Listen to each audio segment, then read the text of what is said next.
नमस्कार, मैं हूं संजय शर्मा। आप देख रहे हैं 4PM न्यूज नेटवर्क। एक सवाल पूछता हूं आपसे। अगर आपका कोई दोस्त ठगी विद्या में पकड़ा जाए, मतलब ठग हो, वो छोटा मोटा ठग नहीं हो, बहुत बड़ा ठग हो, प्रधानमंत्री के घर के बिल्कुल पास में उसका घर हो, बड़े बड़े लोगों से उसके रिश्ते हों, शहंशाह की तरह जिंदगी जीता हो, और फिर पता चले ये तो ठग है। फिर अगर उस ठग से किसी के व्यापारिक रिश्ते हों, किसी ने उससे लोन ले रखा हो, किसी ने उसको ऋण दे रखा हो, मतलब व्यापारिक रिश्ते हो उस ठग से, और वो ठग इंटरनेशनल हो, नेशनल हो, मतलब बड़े बड़े लोगों से ठगी किया हो, तो क्या उस नेता से पूछताछ नहीं होनी चाहिए? अगर विपक्ष का कोई नेता ऐसा हो जिसके रिश्ते एक ठग से निकले, और बहुत ऐसा में ऐसा ठग नहीं, प्रधानमंत्री के घर के पास में रहने वाला ठग, करोड़ों रुपए की ठगी जिसने की हो, तो क्या विपक्ष के उस नेता को पुलिस गिरफ्तार नहीं करेगी? आपका जवाब होगा जरूर करेगी। तो मैं आज आपको एक ठग की कहानी बताता हूं। ठग मैं इसलिए कह रहा हूं कि सरकारी फाइलों में उसका नाम बड़े बड़े रूप में ठग के रूप में दर्ज है। कुछ दिन पहले बताया जाता है वो जेल से छूटा है, 1-1.5 साल बाद। मैं बात कर रहा हूं संजय शेरपुरिया की, और जिन साहब से उसके रिश्ते की बात कर रहा हूं उनका नाम है मनोज सिन्हा। नाम आपने सुना होगा, जम्मू कश्मीर के राज्यपाल हैं। सिन्हा साहब भले ही खुद को बेदाग और सफेद कौरा वाला बताते हों, लेकिन असल में हकीकत कुछ और है। उन पर अब तक ना जाने कितने आरोप लगे होंगे, लेकिन भाजपा इतनी मेहरबान है अपने इस गवर्नर पर कि अब तक उनके खिलाफ कोई जांच नहीं की गई, कोई पूछताछ तक नहीं की गई। अनगणित अवैध ठेकों से लेकर और ना जाने क्या क्या आरोप कश्मीर में उनके ऊपर लगे, लेकिन प्रधानमंत्री के मुंह से उफ नहीं निकला उनका लाडला जो है जम्मू कश्मीर का गवर्नर। यही हम शेरपुरिया और मनोज सिन्हा के गहरे रिश्तों के मामले की अगर बात करें, तो चुनावी हलफनामा दिया था मनोज सिन्हा ने, और उसके बाद शेरपुरिया और मनोज सिन्हा के इस गहरे रिश्ते पर पक्की मोहर लग गई।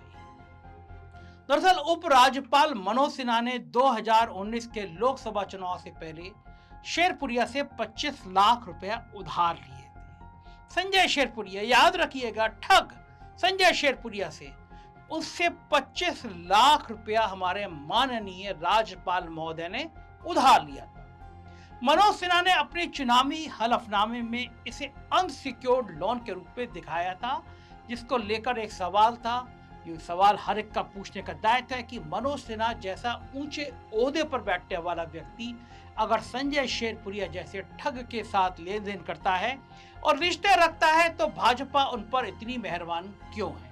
1.5 साल 2 साल बीत जाने के बावजूद, संजय शेरपुरिया के साथ लेन देन रखने के बावजूद मनोज सिन्हा के खिलाफ अब तक कोई कार्रवाई नहीं हुई, क्योंकि ये रिश्ता न सिर्फ भाजपा से बल्कि मोदी और संघ से भी जुड़ा है।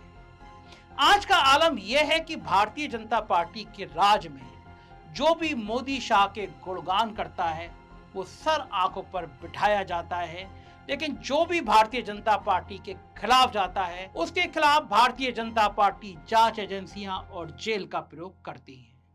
वहीं इस मुद्दे पर मामले की तफसील से अगर हम बात करें, तो मनोज सिन्हा ने भले ही इसे असुरक्षित लोन बताया, लेकिन यह साफ साफ इनके इस रिश्ते और काली करतूतों को दर्शाता है। दरअसल सिन्हा ने 2019 के लोकसभा चुनाव के हलफनामे में 57 लाख रुपए के 5 असुरक्षित लोन का जिक्र किया, जिसमें शेरपुरिया का लोन सबसे अधिक है। शेरपुरिया मेहरबान था मनोज सिन्हा पर। इसके अलावा 4 लोगों से 3 लाख, 6 लाख और 8 लाख रुपए और 15 लाख रुपए के भी ऋण मनोज सिन्हा ने लिए हैं। कुछ खबरें ऐसी भी आई जिसमें दावा किया गया कि मनोज सिन्हा ने लोन चुकाने के लिए कई बार शेरपुरिया से संपर्क करने की कोशिश की गई, मगर उससे कोई संपर्क नहीं हो पाया। आप भी जानते हैं ये हवाई बातें हैं। मनोज सिन्हा जो 1996 और 1999 में गाजीपुर से सांसद चुने गए, कभी उनका नाम मुख्यमंत्री के लिए भी चला था। 2019 में लोकसभा चुनाव हारने के बाद वो इस क्षेत्र में राजनीतिक रूप से काफी सक्रिय थे।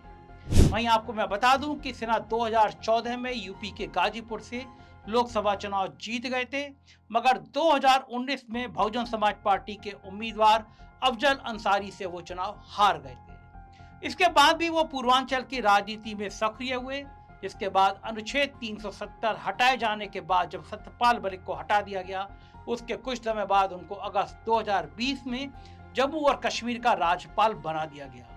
इसके बाद वो पार्टी की गतिविधियों से दूर रहे। अभी कुछ समय पहले G20 में हुए घोटाले को लेकर मनोज सिन्हा का नाम सुर्खियों में सामने आया। कांग्रेस ने जम्मू कश्मीर के उपराज्यपाल मनोज सिन्हा और केंद्रीय मंत्री गजेंद्र शेखावत पर बड़े बड़े आरोप लगाए थे, जिसे लेकर कांग्रेस के प्रवक्ता पवन खेड़ा ने कहा था कि G20 की आड़ में LG 420 को छुपाया जा रहा है, बचाया जा रहा है। कांग्रेस प्रवक्ता ने जल जीवन मिशन परियोजना में नियमों का उल्लंघन का हवाला देते हुए 13,000 करोड़ के घोटाले का आरोप भी लगाया। गाजीपुर के पूर्व सांसद और मौजूदा समय में जम्मू कश्मीर के उपराज्यपाल मनोज सिन्हा भूमियार जाति से आने के साथ ही केंद्र सरकार में मंत्री भी रहे हैं। वो गाजीपुर से एक से ज्यादा बार सांसद रहे हैं। वो मोदी और अमित शाह के बहुत करीबियों में शुमार माने जाते हैं, लेकिन इसके बावजूद उनके बेटे अभिनव सिन्हा को पार्टी ने गाजीपुर से लोकसभा का टिकट नहीं दिया। बहुत जबरदस्त पैरवी चल रही थी, मगर पता चला कि वो हार जाएंगे तो उन्हें टिकट नहीं दिया गया। मनोज सिन्हा बहुत कोशिश करते थे, अपने बेटे को भाजपा से टिकट दिलवाना चाहते थे, लेकिन ऐसा हो नहीं सका और भारतीय जनता पार्टी ने यहां से पारसनाथ राय को चुनावी मैदान में उतारकर लोगों को चौंका दिया। पारसनाथ राय को जम्मू कश्मीर के राज्यपाल गाजीपुर के पूर्व सांसद मनोज सिन्हा का भी बहुत करीबी माना जाता है। वो आरएसएस से भी जुड़े रहे हैं। वहीं अगर उनके बेटे अभिनव सिन्हा की बात करें तो पिछले 2 सालों में वो गाजीपुर में सक्रिय थे। स्थानीय सभी कार्यक्रमों में उनकी मौजूदगी देखी जा रही थी। उनका नाम भी कई बार लोकसभा चुनाव के उम्मीदवार के तौर पर संभावित प्रत्याशी के रूप में चला, लेकिन अंततः उनको टिकट नहीं दिया गया। खैर, ये तो पिता और बेटे की बात हुई। हम फिर मूल कहानी पर लौटते हैं, संजय शेरपुरिया पर।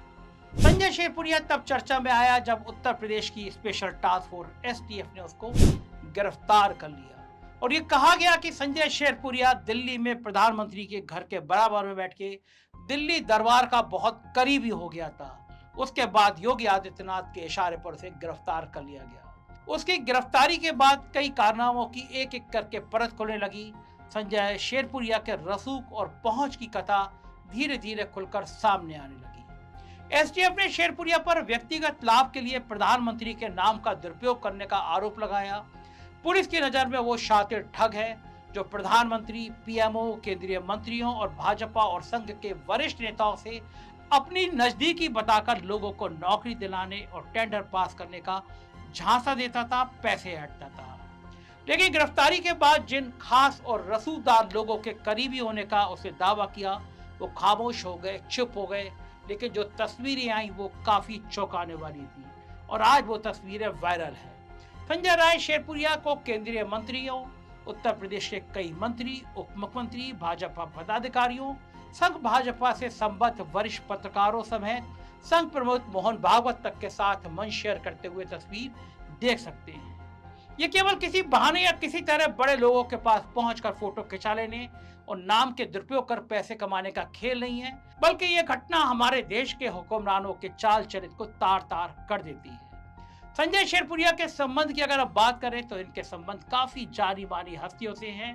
कभी ये भाजपा सरकार में खेल मंत्री अनुराग ठाकुर के साथ दिखाई दिए, बहुत करीबी रूप से दिखाई दिए, कभी भाजपा अध्यक्ष JP नड्डा के साथ, कभी प्रधानमंत्री मोदी के साथ, कभी मोहन भागवत के साथ दिखाई दिए। इतना ही नहीं, संजय शेरपुरिया के संबंध मीडिया बंधुओं से भी खूब गहरे रहे।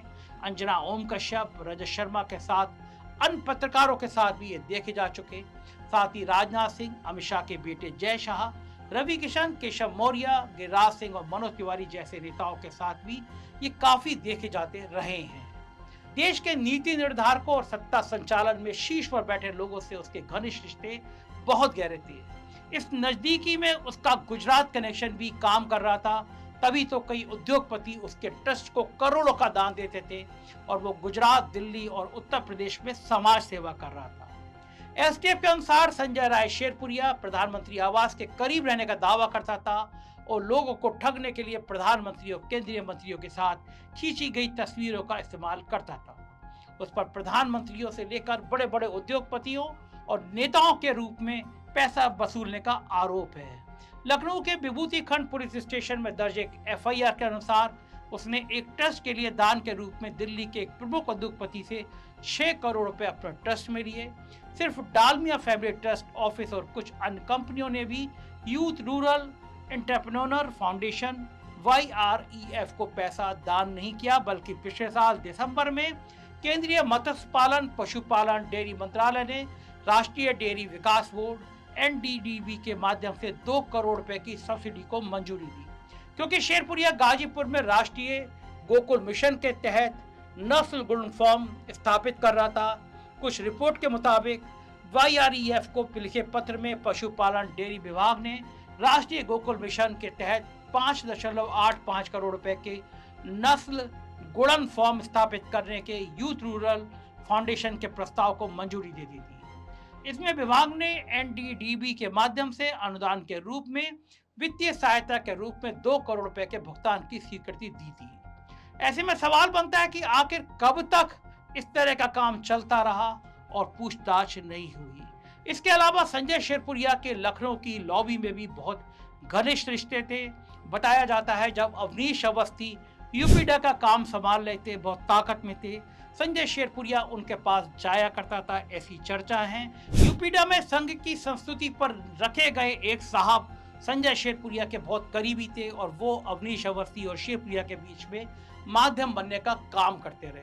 हालांकि जब संजय शेरपुरिया जेल चला गया तो सब लोगों ने उससे किनारा कर लिया, लेकिन इसके अलावा एक दूसरी कहानी भी बताई जाती है। बताया जाता है कि संजय शेरपुरिया खुद गाजीपुर से चुनाव लड़ने के मूड में आ गया था। मनोज सिन्हा को बर्दाश्त नहीं हुआ कि उनका चेला रहा व्यक्ति उनके मुकाबले में चुनाव लड़े, और तब मनोज सिन्हा ने एक साजिश रची, एक प्लानिंग करी कि संजय शेरपुरिया को निपटाया जाए, मगर वो भूल गए कि 25 लाख रुपए का लोन उनके माथे पर भी कलंक की तरह सामने आ जाएगा। मेरा बड़ा सवाल यही है कि अगर एक ठग पकड़ा जाता है, एक गुनाहगार पकड़ा जाता है, तो उसके जिससे रिश्ते होते हैं उसको पकड़ा जाता है, पूछताछ की जाती है। जम्मू कश्मीर के राज्यपाल से पूछताछ क्यों नहीं की गई? इस मामले में ईडी भी एक्टिव हुई, इनकम टैक्स भी एक्टिव हुआ, लेकिन किसी ने मनोज सिन्हा से यह पूछने की जरूरत नहीं समझी कि इस ठग का आपसे क्या रिश्ता है। इस ठग ने आखिर आपको 25 लाख रुपए किस चीज के लिए दिए? ऐसे कोई किसी को लोन नहीं दे देता। आप किसी से 2.5 लाख रुपए मांग के देखिए, आपको नहीं देगा, लेकिन एक ठग एक गवर्नर को 25 लाख रुपए दे देता है और गवर्नर साहब उस रुपए को पैसा वापस करना भूल जाते हैं। यह ईमानदार सरकार का सबसे बड़ा उदाहरण है। गवर्नर साहब के कारनामे कश्मीर में सिर चढ़ के बोल रहे हैं। जगह जगह ठेकों की बात हो, गाजीपुर या उत्तर प्रदेश के लोगों को कश्मीर के बड़े बड़े गेस्ट हाउस में रुकवाने की बात हो, उनको ठेका दिलाने की बात हो, मनोज सिन्हा की बदनामी कश्मीर के गली मोहल्लों में सुनाई देती रहती है। लेकिन ये सारी बातें बेमानी हैं। अगर आप मनोज सिन्हा हैं, आप साहेब के करीबी हैं, तो फिर आपका कोई नहीं बिगाड़ सकता, चाहे आप ठगों के संग मिलकर ठगी करते रहें। लेकिन मुझे आपकी राय का इंतजार है। आप बताइए कि ठगों का ये नेटवर्क आखिर कब खत्म होगा? आप क्या सोचते हैं? चैनल को ज्वाइन कीजिएगा, सब्सक्राइब कीजिएगा। शुक्रिया, थैंक यू।